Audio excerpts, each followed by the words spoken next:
That time, a lot of people didn't know what to think. They think you're dumb to go to that war zone.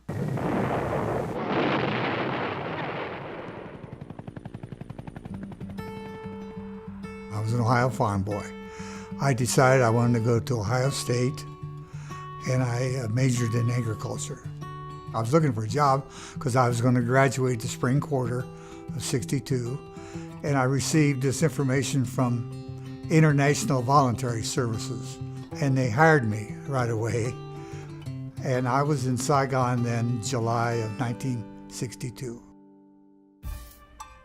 I was impressed with Saigon. It's a French-built city mostly, and I was surprised at the wide streets and the beautiful buildings and homes. It surprised me. And after the month of language training, I was assigned to a northern province of Quang Ngai, which is a province south of Da Nang. There was a program called the Strategic Hamlet Program.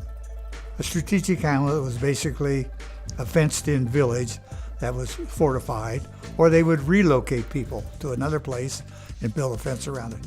And the idea was to separate the bad guys from the good guys. I became the civilian American representative for the province because the State Department hadn't got the personnel hired to send.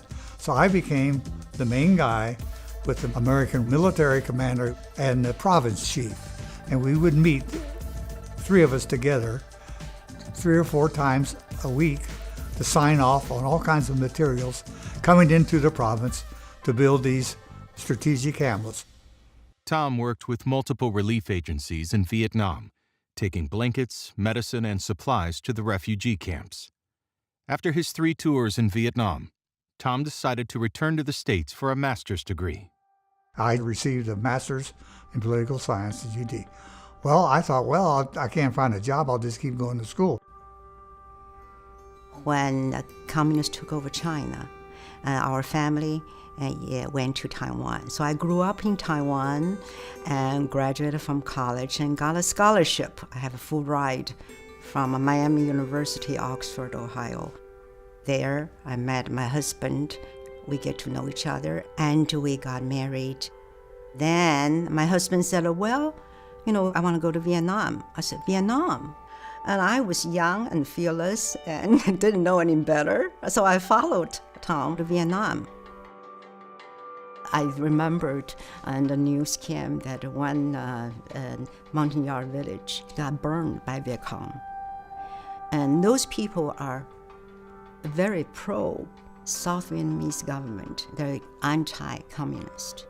In the mountains and highland, it can be very cold at night. So we have blankets shipped from Saigon to Dalat. And we had available to us Air America helicopter.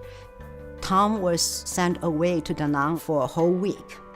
And so if we wait for Tom to come back in Dalat, and these people would be cold for 1 week. And I thought, I'm going.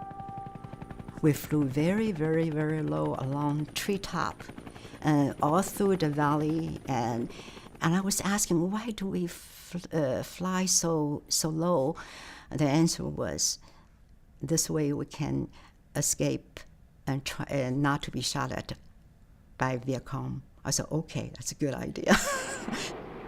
In early 1975, the country was falling apart province by province, and Tom and Meihwa were transferred back to the perceived safety of Saigon, where they eventually tried to take leave back to the United States. There was no order for us to evacuate from our organization, as far as I knew. It's like everybody on your own, nobody knew what to do. And Tom was very, very nervous about it, and because he was concerned about me, because I look very much like a Vietnamese. I was worried a lot about the South Vietnamese military freaking out and turning on us. They've got grenades clipped to their belts, and they're walking around with machine guns. And I was concerned about them more than I was the enemy. The commercial flights were all booked. There's no way out. It's very, very intense moment. Every day is like, "Hey, did you hear anything? What is going on?" And nobody knew exactly what was going on. I went to the American Embassy. It was chaos. Passports piled on top of each other. I'd never seen anything like it. It was just, looked like it was hopeless.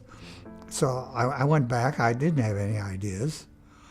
And then the baby flight idea came up. And we said, well, this would be a good way to leave.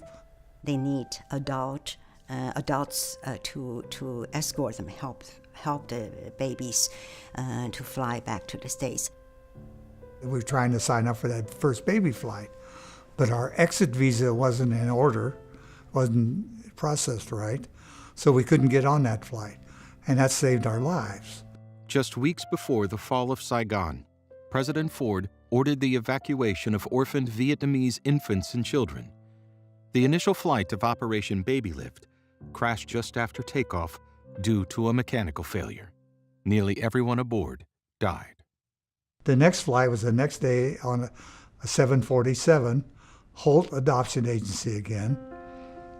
I got on the plane, took off, and as soon as the plane left the ground, everybody went into a spontaneous applause.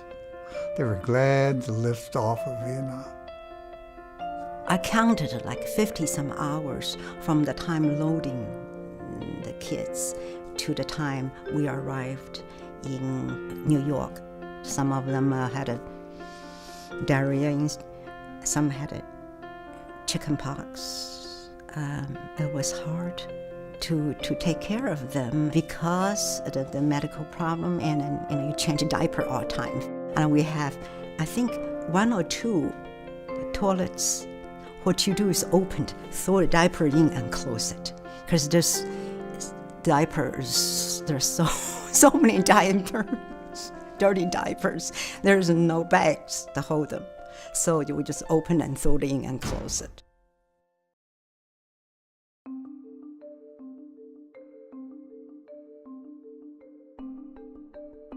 I really give credit to South Vietnamese soldiers. Sometimes I put myself in their shoes to think about the final days.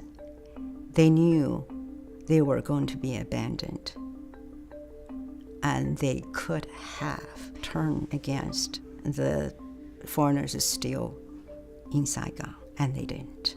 They were helpful. They did their job to the final days, and I really give credit to them. And they were some great people. Yeah.